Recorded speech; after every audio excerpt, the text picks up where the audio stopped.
These videos simply provide a presentation in video format of the book, Predator at the Chessboard by Ward Farnworth. The book is freely available online at http://www.chesstactics.org.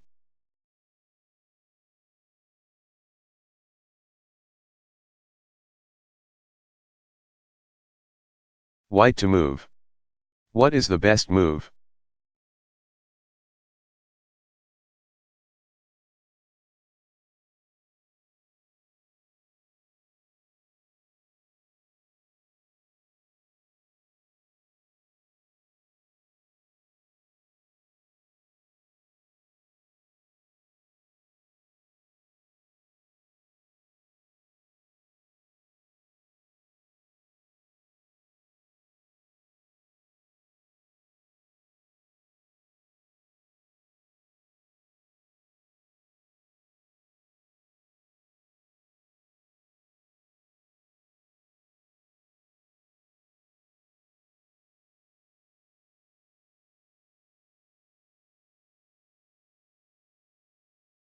Untie the knot in the center by asking what attacks what and what defends what. Going piece by piece, the answer turns out not to be complicated. White attacks black's e4 knight twice, never overlook a fianchet bishop. The knight also is defended twice, by black's queen and bishop. If one of the black guards could be removed, the knight would be takeable. White has no way to capture black's bishop or queen. Can he threaten them? Consider pawn threats. White has one. Pawn from g3 moves to g4. The obvious response is to move the bishop to another square from which it still can protect the knight, so black plays bishop moves to g6. Except now white can capture the guard, with 2. Knight takes bishop. After black recaptures 2. Black rook takes knight, his knight on e4 is attacked twice and defended just once. White takes it next move. Well, but how does white take the e4 knight with his bishop or his queen? If he uses his queen, it goes 3. Queen takes knight, queen takes queen, 4. Bishop takes queen, rook takes at g4, check. 5. Bishop moves to g2 and white has won a piece for a pawn. But if white first uses his bishop instead of his queen, things play out a little differently. 3. Bishop takes knight, rook takes at g4, check. Notice the point, when he started by moving his bishop off of the g-file, white turned black's capture rook takes at g4 into a check that seizes the initiative before white has finished his sequence. White plays 4. King moves to f1, not bishop moves to g2, resulting in queen takes bishop, checkmate, and now black attacks the white bishop twice against one defender. He plays 4. Rook takes bishop, 5. Queen takes at a5. Each side has won 2 minor pieces and a pawn awash. So white should play 3. Queen takes bishop, not 3. Bishop takes bishop. Finally, what about the possibility that black might reply to white's initial threat with a counterattack? After 1. Pawn from g3 moves to g4, black could reply pawn from b7 moves to b5 and now each side has a pawn threat against a minor piece. Not a problem for white, he goes ahead with the exchanges. 2. Pawn from g4 takes bishop, pawn from b5 takes knight, and now his mission is accomplished. The knight on e4 has only one guard, so white takes it with queen takes knight.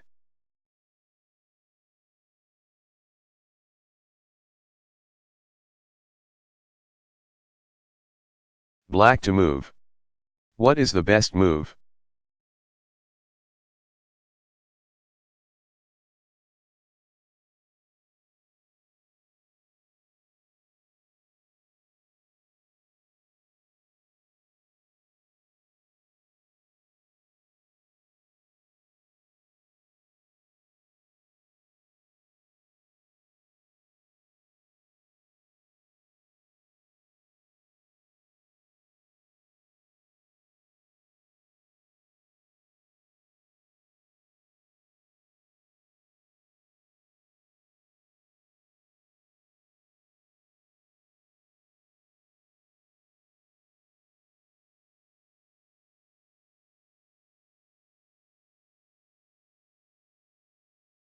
Survey your attacks.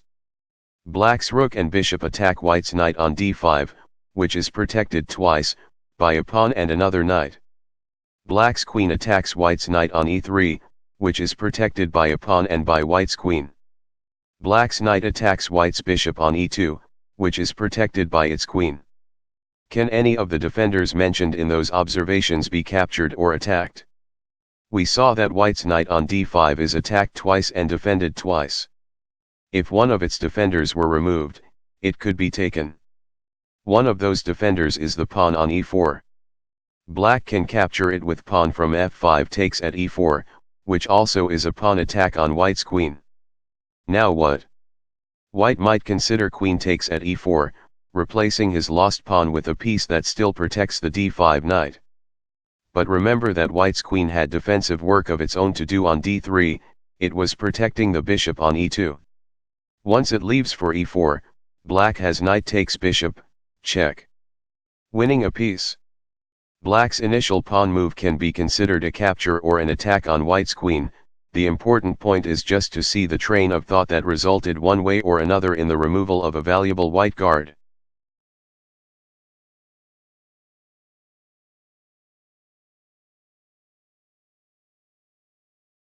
Black to move. What is the best move?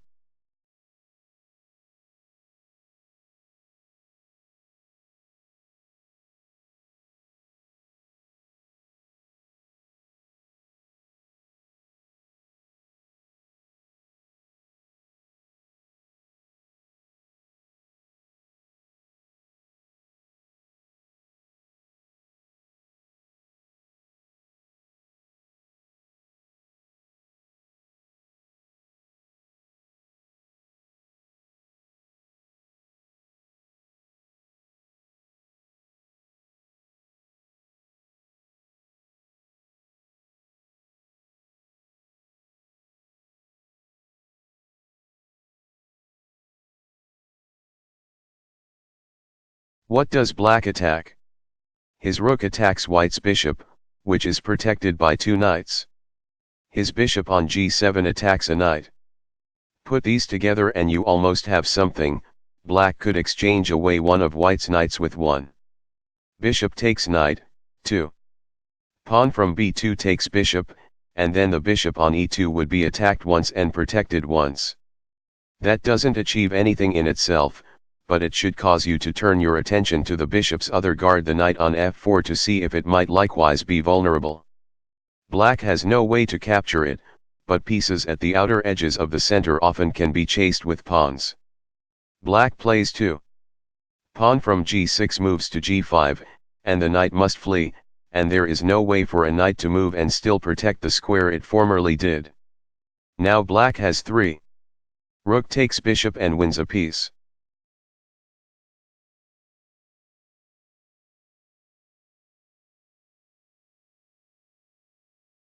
White to move. What is the best move?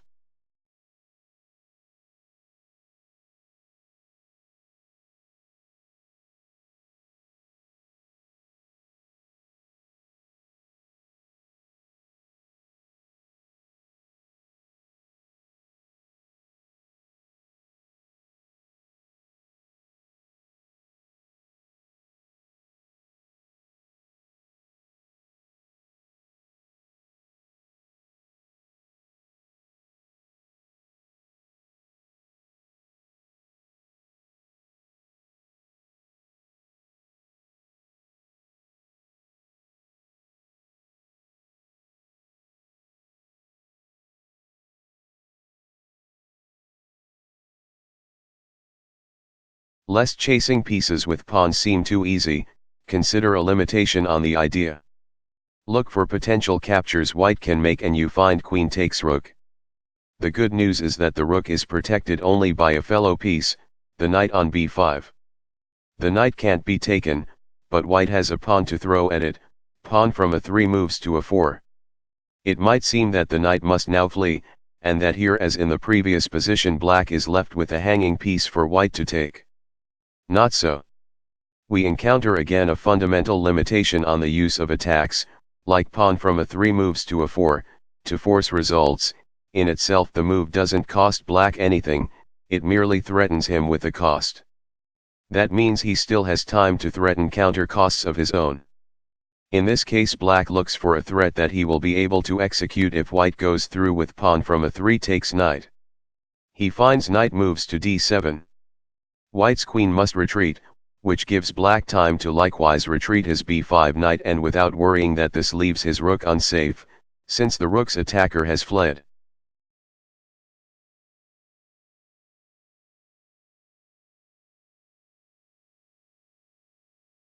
White to move. What is the best move?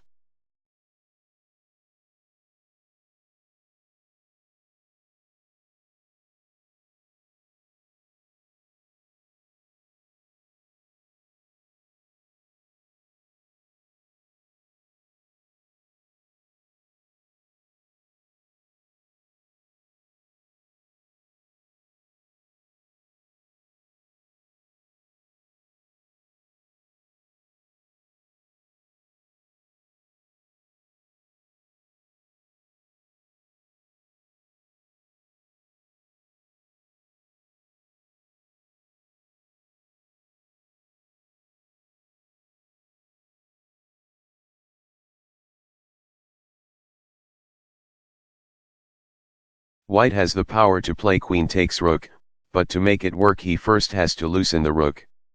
Its guard is the queen on d6. The, hopefully, obvious idea is pawn from c4 moves to c5, attacking the queen with a pawn. The harder part is figuring out what happens next. Your first fantasy might be that black's queen will flee or play queen takes at c5, since it has no safe squares from which it can keep guarding the rook on f4, you will be able to play queen takes rook safely next move. None of this is likely, though. You have to consider counter threats. Black might launch moves he might make that will then allow him to retaliate rather than just recapture. Here black has rook moves to g4. Now the rook has protection from a new source, the pawn on h5. True, after the rook's move the black queen still is exposed to attack by the pawn now on c5. But now white's queen is under attack, too, by the rook, the threatened retaliation. White's simplest recourse now is to liquidate the queens with 2. Queen takes queen, pawn from c7 takes queen, then play 3. Bishop takes rook, pawn from h5 takes bishop, winning the exchange. A little stronger, however, is 2. Queen takes rook, pawn from h5 takes queen, 3. Pawn from c5 takes queen, pawn from g4 takes bishop, 4. Pawn from d6 takes at c7, check. King takes at c7, 5. Knight takes at h3 and now white has won a pawn as well as the exchange. The position is most valuable as another reminder that when you try to chase off a guard by threatening it, you have to remember that your opponent may have a wide choice of replies. He can make a different threat of his own. If you carry through on yours, he carries through on his. To be effective, his counter threat has to target something at least as valuable as your threat does. Thus a suitable counter threat for black when faced with 1. Pawn from c4 moves to c5 here was to attack white's queen. The position then becomes a matter of comparing what happens if each side's threats are carried out, not just what each side gains and loses from the execution, but what their next moves look like afterwards.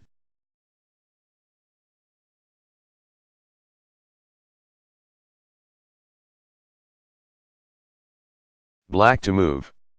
What is the best move?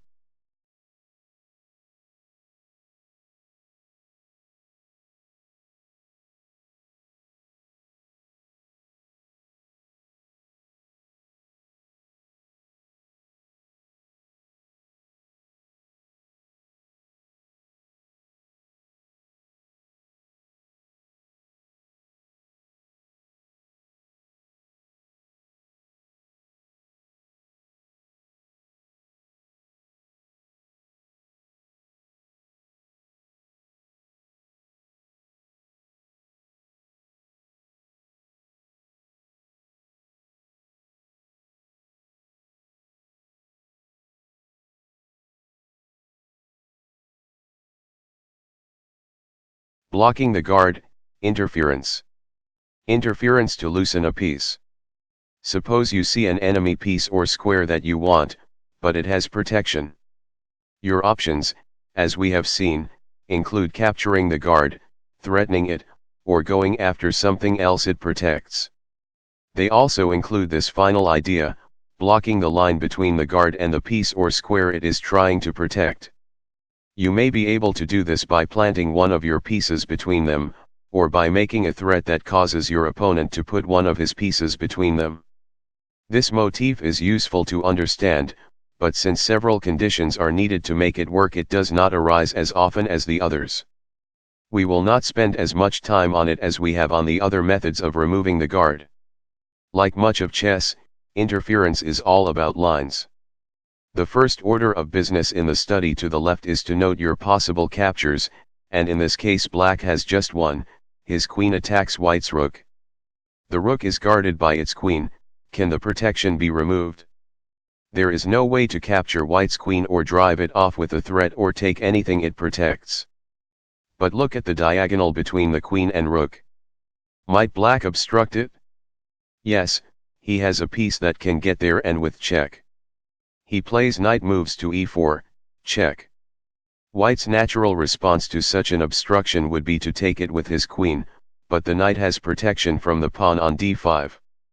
So white has to respond to the check by moving his king, and black takes the rook with his queen next move. Note the importance of the check black's knight gave when it moved. Without that threat, black's move doesn't force white's reply, and thus leaves him a move to just relocate his rook someplace safer.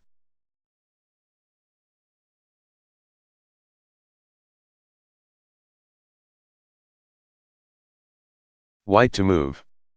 What is the best move?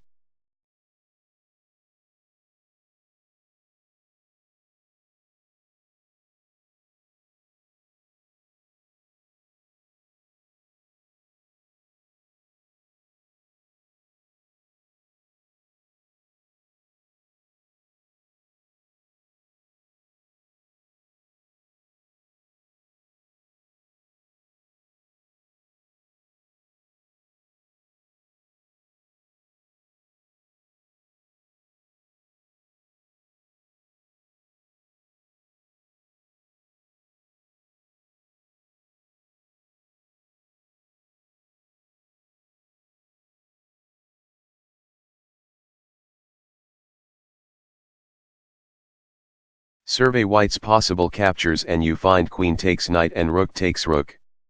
Of course both targets are protected, so turn your attention to their guardians.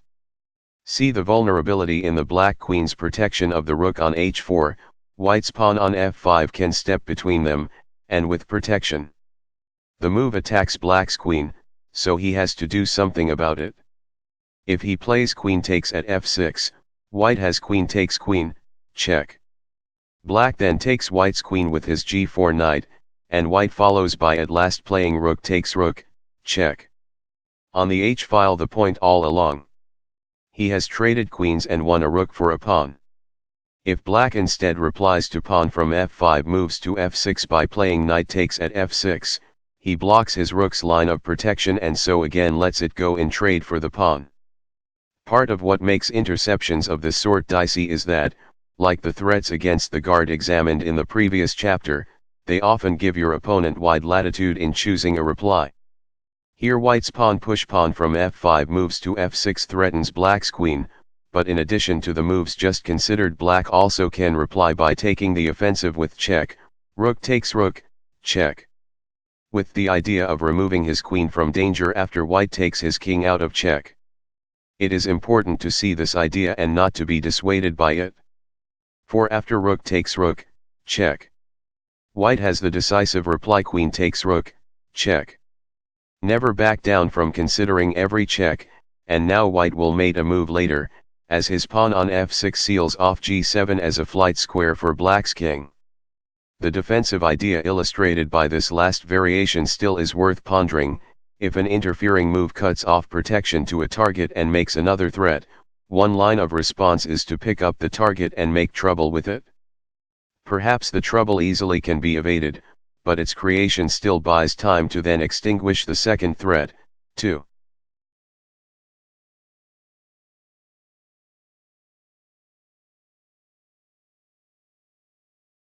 Black to move. What is the best move?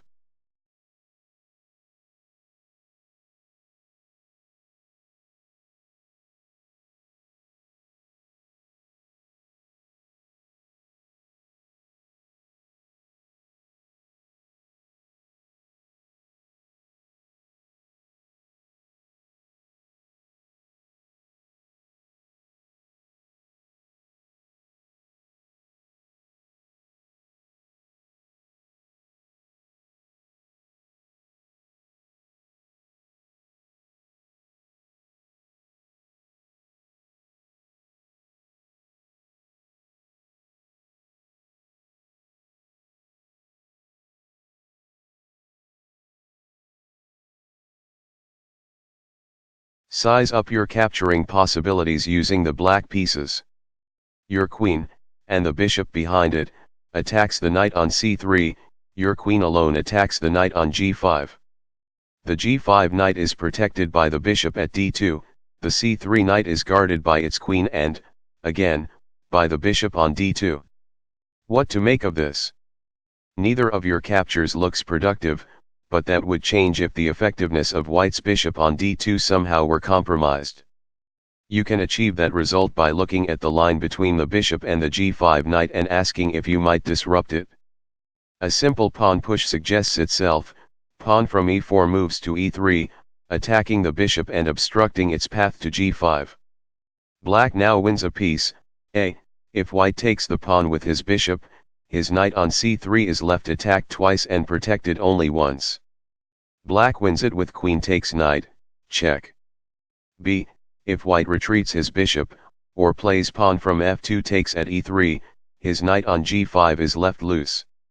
Black can win it with queen takes knight, but queen takes at c3, check, is even better.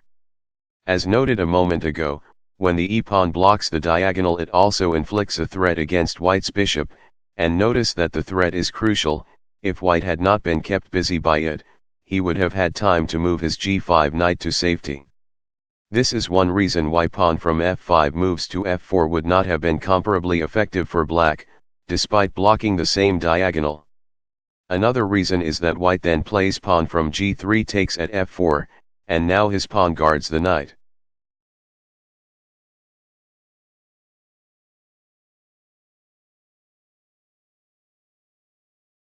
Black to move. What is the best move?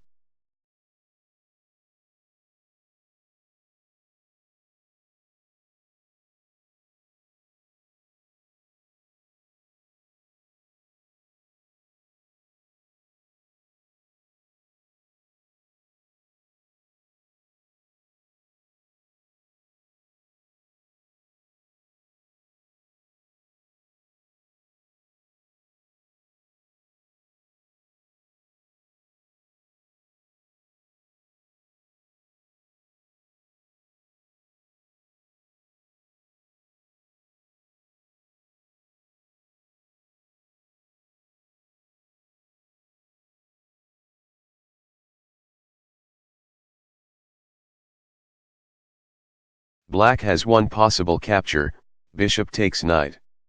The knight is guarded by white's rook at b1. Black has no way to do anything to the rook, and the natural method of interference, rook moves to d1, leaves his own rook unprotected and just results in rook takes rook. But black is methodical in examining any checks he can give and their consequences, and finds that there is one, rook moves to d2. White's only legal reply is king moves to c1 and now his knight is left loose because his own king blocks the path of its guard along the first rank. The position shows a pattern worth watching for. Sometimes a sequence you plan may have the surprising side effect of causing one piece to block the line of protection leading to another. The idea is worth special mention because it often catches its victim by surprise, too.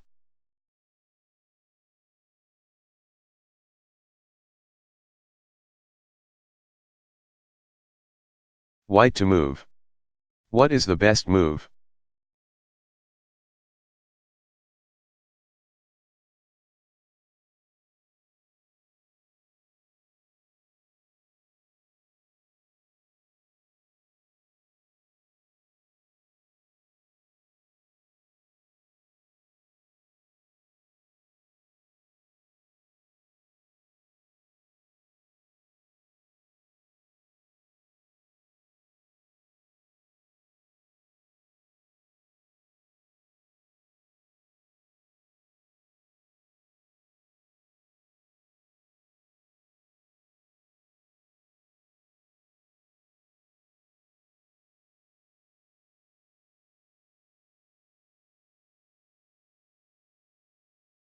The two queens are faced off against each other. Each has protection from a rook. If any vulnerability exists in the enemy queen's guard, it must be found. Again, white has no way to go after the black rook on f8, but once more the practice of inspecting his checks pays off. He finds rook moves to g3, check. Black can't move his king to h8 because the square is attacked, and if he moves his king to f7, his queen becomes loose because its line to the rook has been severed. Black is better off with queen takes rook, thus allowing pawn from h2 takes queen and the trade of his queen for a rook. When a target is protected by another piece and the guardian is next to its king, consider this a possible vulnerability. A check may force the king to interrupt the target's protection and leave it loose.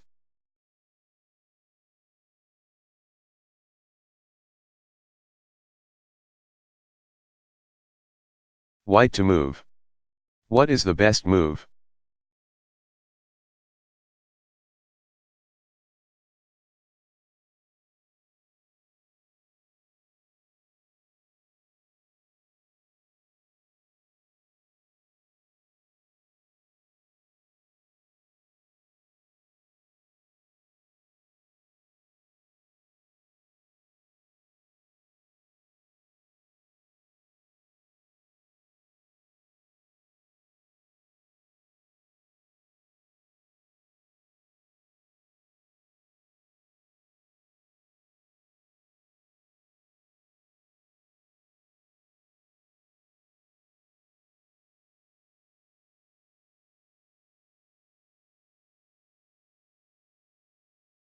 The note at the end of that last position is a hint to the solution of this one, which is a little harder because white has nothing under attack at the outset.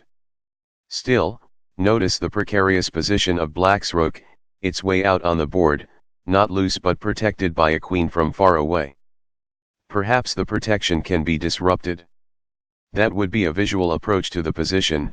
A different route would be the trusty one of examining any checks you can give and their consequences. White has 2 with his rook and 2 with his queen.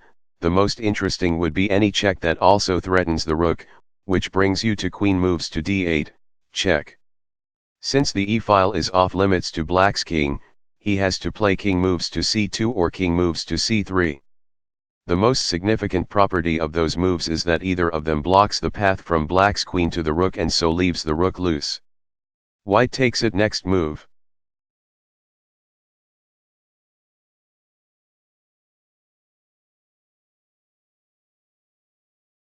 Black to move. What is the best move?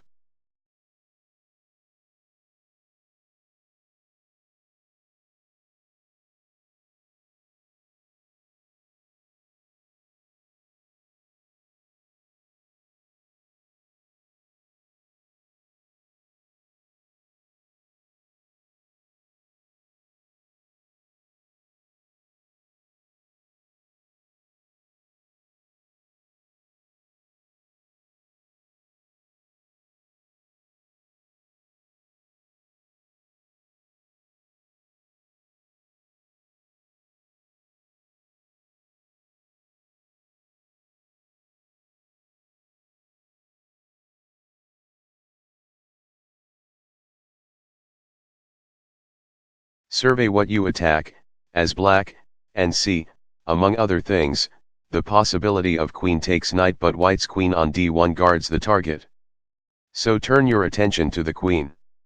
You have no safe way to attack it, and it protects no other piece you can take, but there remains the possibility of interrupting its line of defense to the knight on h5.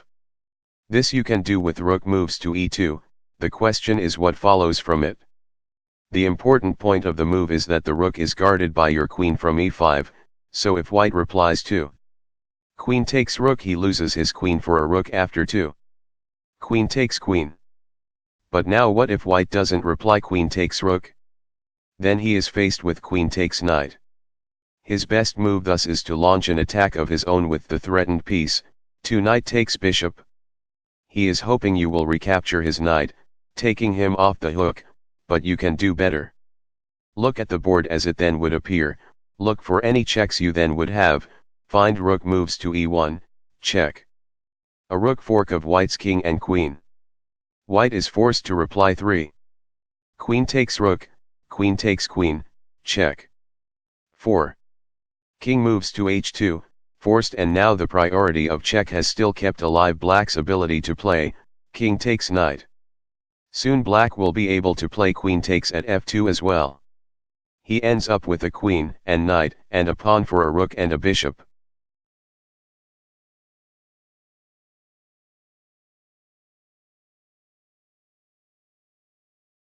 White to move. What is the best move?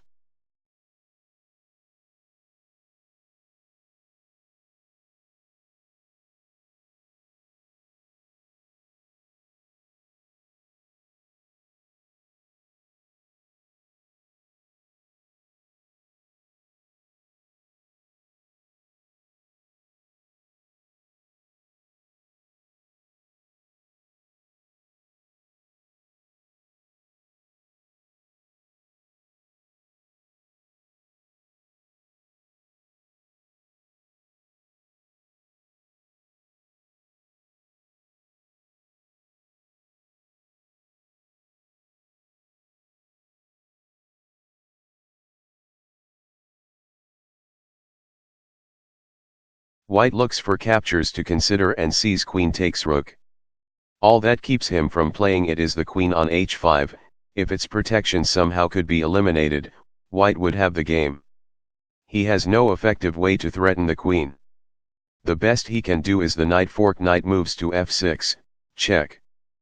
But then black simply plays pawn from g7 takes knight. On the other hand, look at the line between black's queen and rook. There is one space between them, on g4. White has a rook on the 4th rank. If it could slide onto g4, it would have protection there and black's rook would suddenly be loose. Of course black could just move his queen to f5, but not if he has no time. Perhaps the solution is becoming clear now. Put together the ideas just discussed, starting with 1. Knight moves to f6, check. And the forced reply pawn from g7 takes knight. It not only would leave the 4th rank clear for rook moves to g4, it also would clear the g-file of the pawn now there. After that exchange white therefore can play rook moves to g4 with check. If black plays queen takes rook, white has pawn from h3 takes queen and has won a queen for a minor piece and a rook. If black instead interposes with bishop moves to g7, white has queen takes rook and has won the exchange.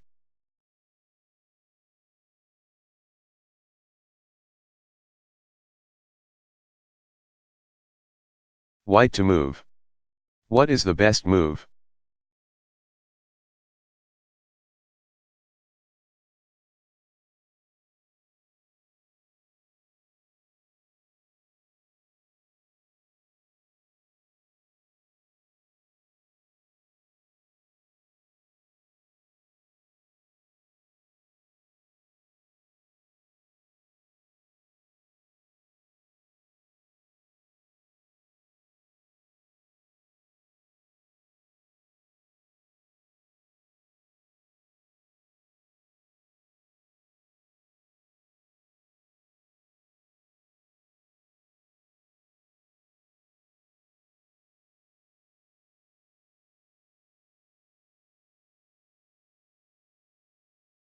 Interference to loosen a mating square.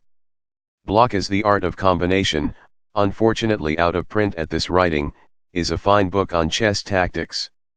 At the beginning of each chapter it presents a few elementary examples of the pattern that is the subject of the problems that follow. The examples are abstracted, all that is shown is one corner of the chessboard where all the relevant pieces reside. The technique is a useful one for presenting the basic idea behind the use of interference to loosen a mating square, or to win material by threatening mate, so we will begin here with a few of these odd-looking examples that Block suggests. In this first example you see that white has a queen and rook aimed at f8 and would mate there were it not for the protection provided by black's queen. The black queen can't be taken or driven off with a threat, but white looks at the line running from the queen toward the mating square and sees that he can land a piece between them with knight moves to f6, check. When you interpose a piece like this, by assumption it can be taken by the piece you are trying to block. it therefore needs protection, which the knight here receives from the pawn on g5. If black plays queen takes knight, he loses his queen and is mated soon, but if he plays anything else he is mated even sooner.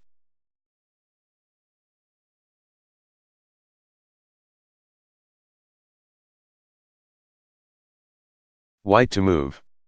What is the best move?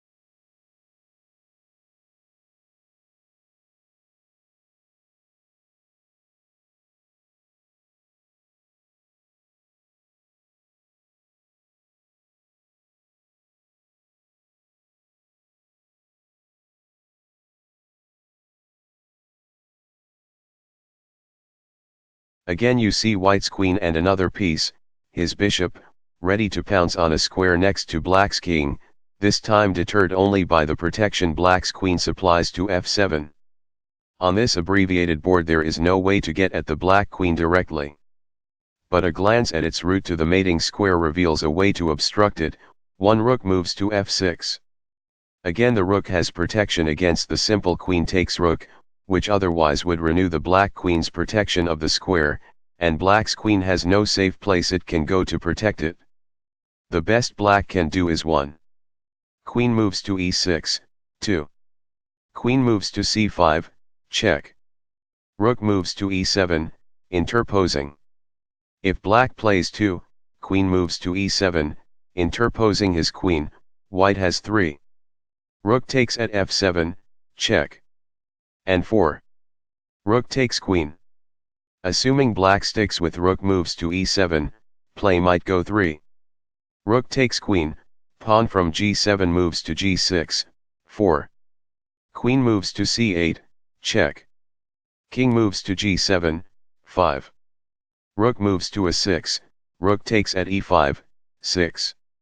Rook moves to a8, pawn from g6 takes bishop, 7.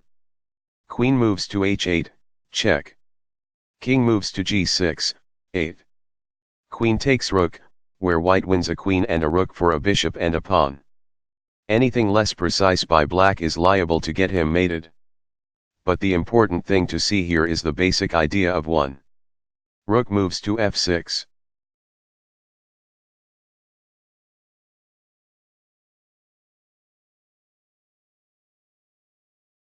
White to move. What is the best move?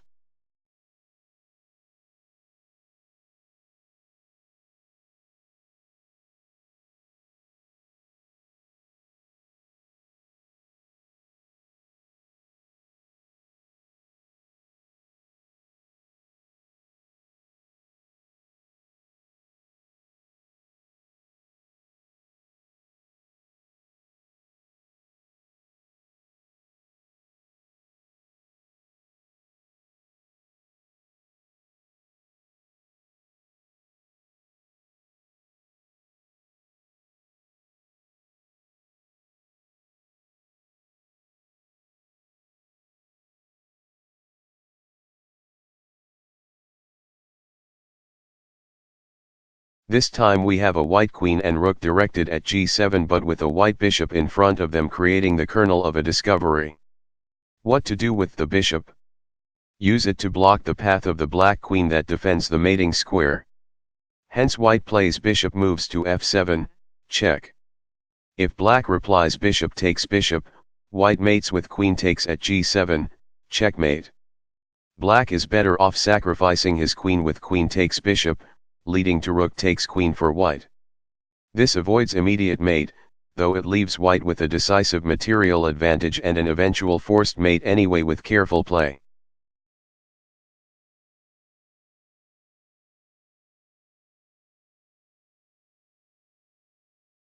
Black to move.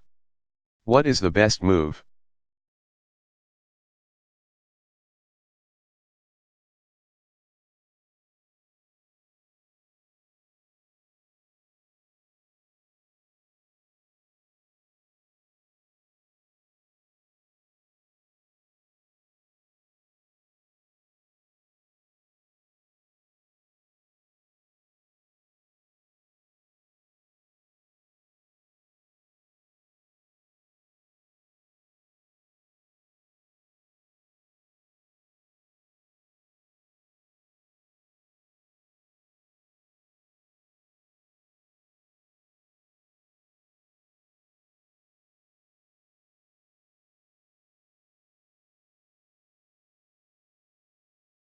Back to normal positions. Black's queen and f4 knight both attack g2, black is prevented from mating there by white's queen on g4. Black has no good way to drive off white's queen, but he does have a way to obstruct its protection of the mating square. Knight moves to g3, check. Notice the pressure the move creates. It's a check, so it has to be addressed directly, and if white moves his king it gets mated right away with queen takes at g2. White thus takes the knight with his queen. But then comes pawn from h4 takes queen, and white runs out of ways to stave off mate on g2. He can interpose his rook at e2, but black's queen just takes it.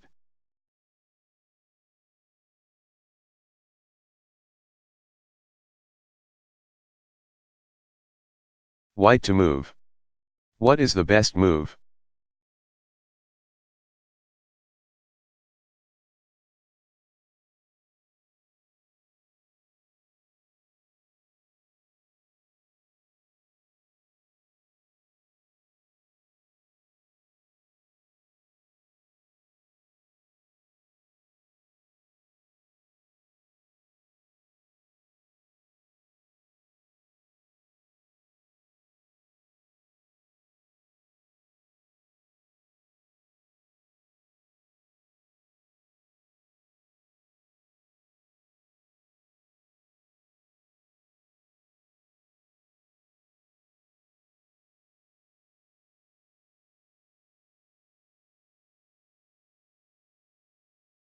Seeing the mating idea for white is a little harder here, but it should give you no trouble if you look at how white's pieces bear on black's king and especially at any checks you can give.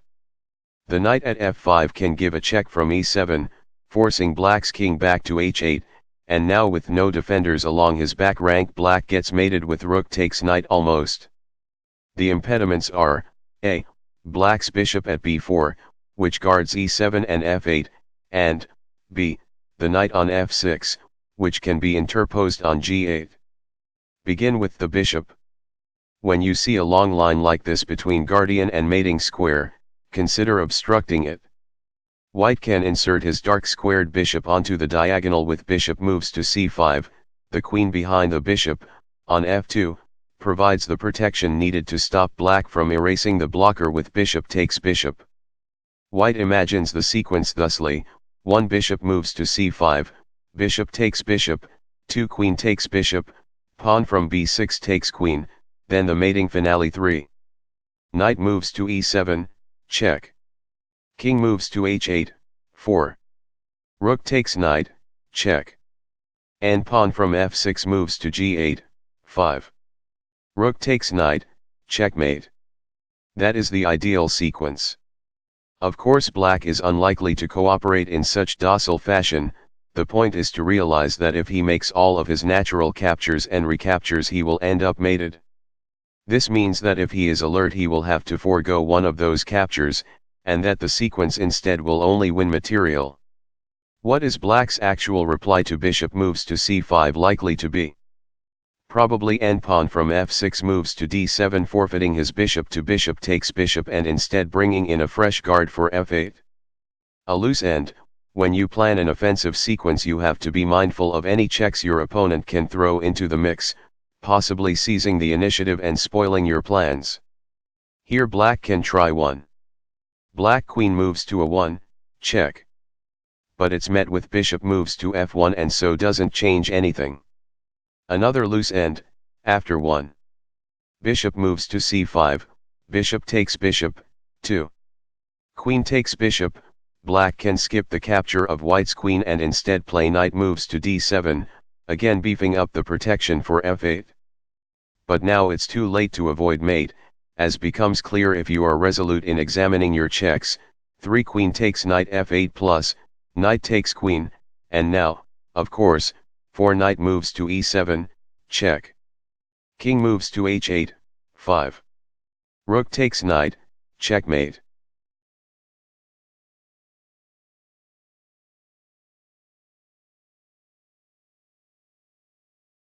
White to move. What is the best move?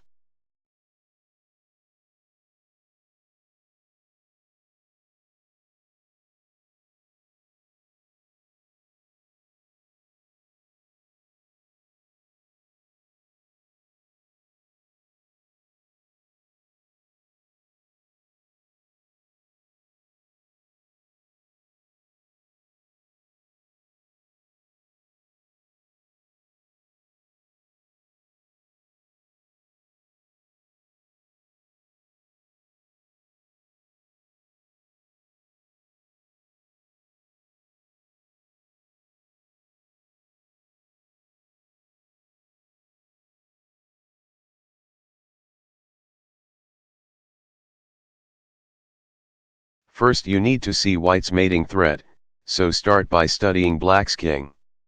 When a king has a protected enemy pawn in front of it like this, of course, its flight squares to either side are sealed off.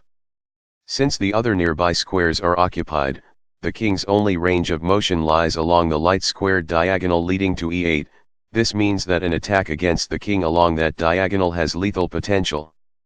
White can launch such an attack with queen takes at h5, indeed, that move would be mate were it not for the protection provided to h5 by black's queen. Can you block the black queen's path to the mating square? Yes, with rook moves to f5 or knight moves to f5. Either works, but let's focus on rook moves to f5, consider black's reply options and their consequences. A. If black plays pawn from e6 takes rook, white's mission is accomplished, h5 has been left loose, and now he mates there with his queen. B.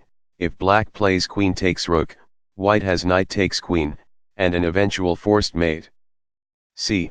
Or black can forget about his queen and take out the mate threat directly with knight takes at f6, attacking the h5 square where white wants to put his queen.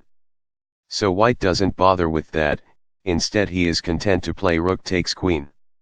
As often is the case, seeing a sequence that can lead to mate thus pays off not with mate but with sacrifices by your opponent to prevent it an entirely satisfactory result.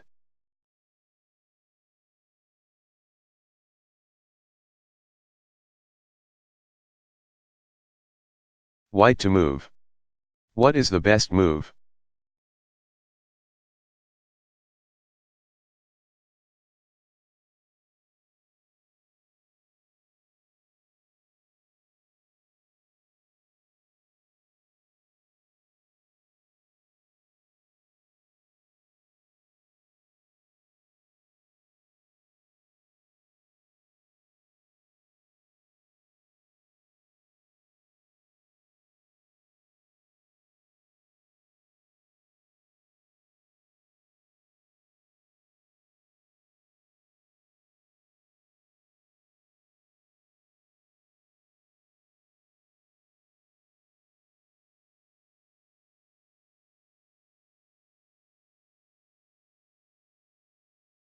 White's queen can make a protected attack on g7, but the square is guarded by black's knight. With his queen placed so aggressively, white looks for other ideas and reflects that if he could get a rook behind it, the queen would be able to penetrate to h7 and be secure against capture by the black king, the only guardian of the square.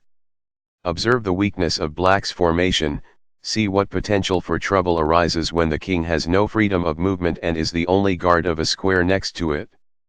Indeed, if white could play rook moves to h3 now, in other words, if there were no bishop on c8 protecting the square, black would have no way to avoid queen takes at h7, checkmate. A move later despite having a free move to use to address the threat. He could try knight takes at f6, but it's met with pawn from g5 takes knight. So black's bishop far away on c8 is all that prevents white from finishing the game. The bishop is buried too far within black's position to enable white to capture it or drive it off, and it protects nothing else that white can menace. Again, though, when you see a long line between a mating square and its guard, consider whether you can obstruct it. White looks for ways to get a piece or pawn onto the light squared diagonal and finds knight moves to f5 blocking the line with protection from a pawn. Consider the possible consequences. A. If black plays pawn from g6 takes knight, the diagonal now is stopped up with a black pawn. White plays rook moves to h3 and mates momentarily on h7. B. If black plays bishop takes knight, he avoids the mate but suffers other losses. White replies with pawn from e4 takes bishop. Now black has to find a new way to prevent white's rook from moving to h3, as it remains a game-ending threat and no longer is prevented by anything. Since white's e-pawn has moved, black can play queen takes rook. But of course then white has bishop takes queen, winning a queen for a rook. That is the true payoff of the sequence for white, not mate, but a gain of material as a byproduct of a threat of mate.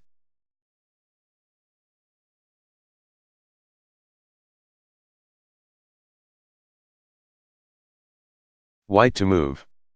What is the best move?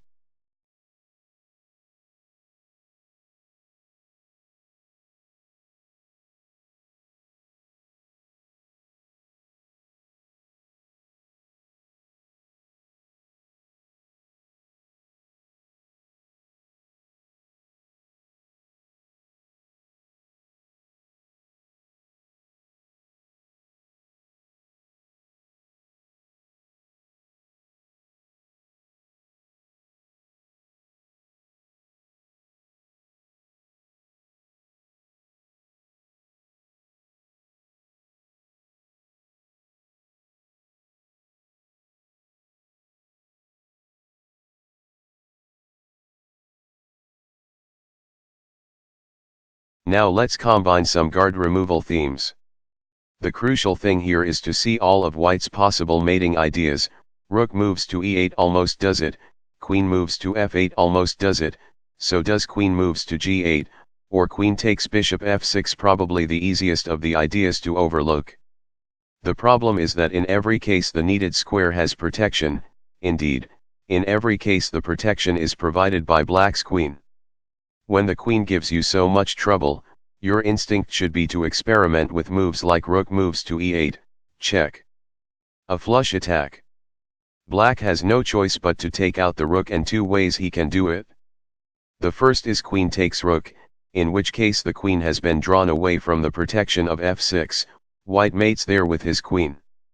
On this view of the position, black's problem was that his queen was overworked, trying to guard too many mating squares. Black's second possibility for a reply to rook moves to e8, check, is bishop takes rook.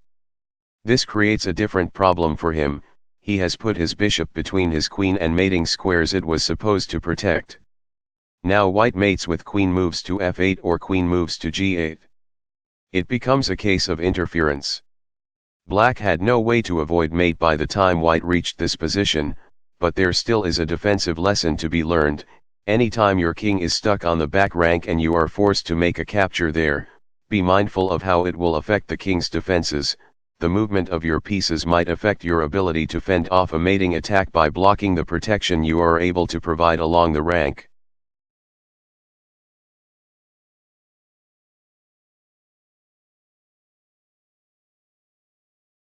White to move. What is the best move?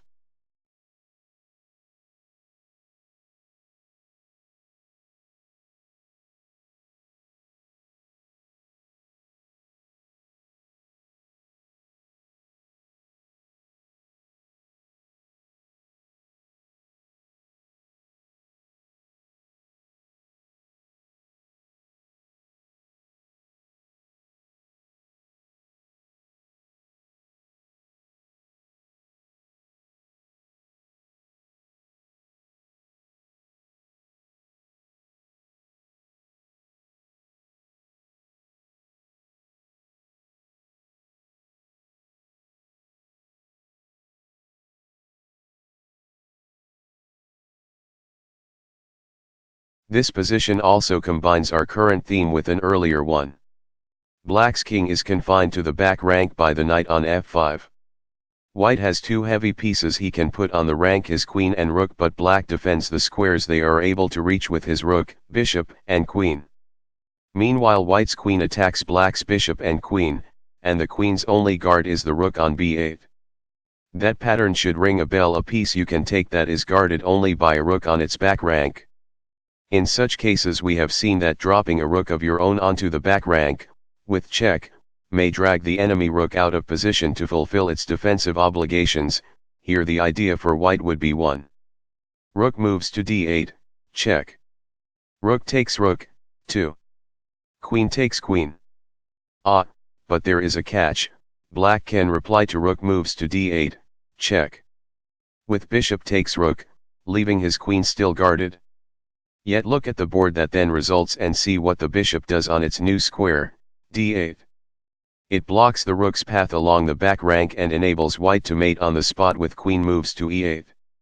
So black has to reply to rook moves to d8, check. With rook takes rook, after all, forfeiting his queen to avoid mate. There is another lesson to take away from the position. When your queen is one of the offensive pieces involved in this pattern, don't forget multiple routes it may have to the enemy's back rank. Here not only queen moves to c8 but queen moves to e8. Once you see that both of those are potential mating squares, the power of planting a piece between e8 and the square's defender becomes more apparent.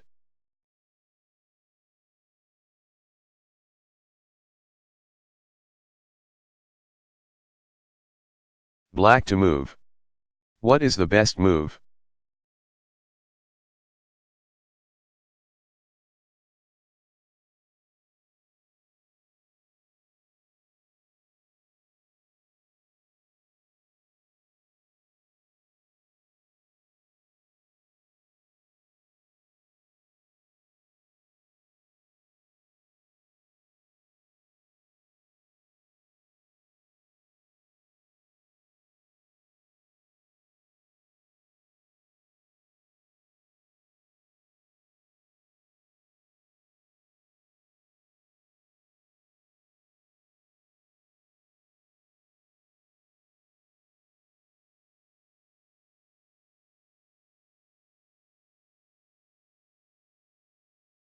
Interference on the penultimate rank.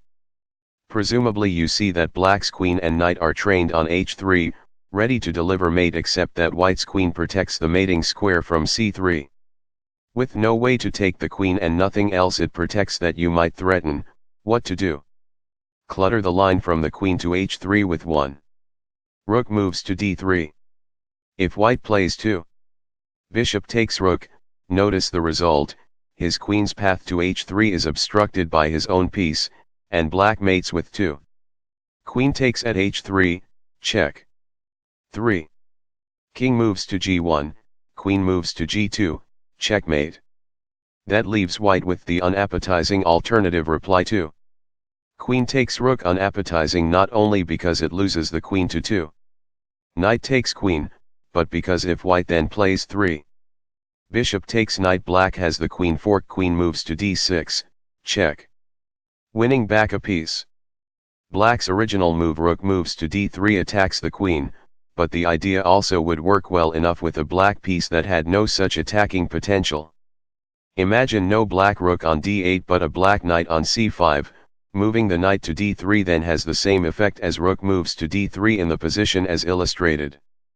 The move likewise would block the queen's route to the mating square, the knight would have protection, so it could not simply be taken by the queen, and the queen again would have no way to jump to a safe square from which it still can protect h3. Indeed, it would work even better because it would entail sacrificing only a knight rather than a rook. Of course, the nice feature of rook moves to d3 is that it gains a tempo as white has to fret about saving his queen. Moving a hypothetical knight from c5 to d3 would leave white with more options. It's just that in this position he doesn't have any good ones. This is a common setting for the interference motif. You threaten to mate by dropping a queen with protection onto the rank in front of your opponent's king, usually the second rank, but here the third, but your opponent he has a queen on his second rank guarding the square you need. Your job is to obstruct the line running between his queen and the mating square. Let's look at a few more examples and variations.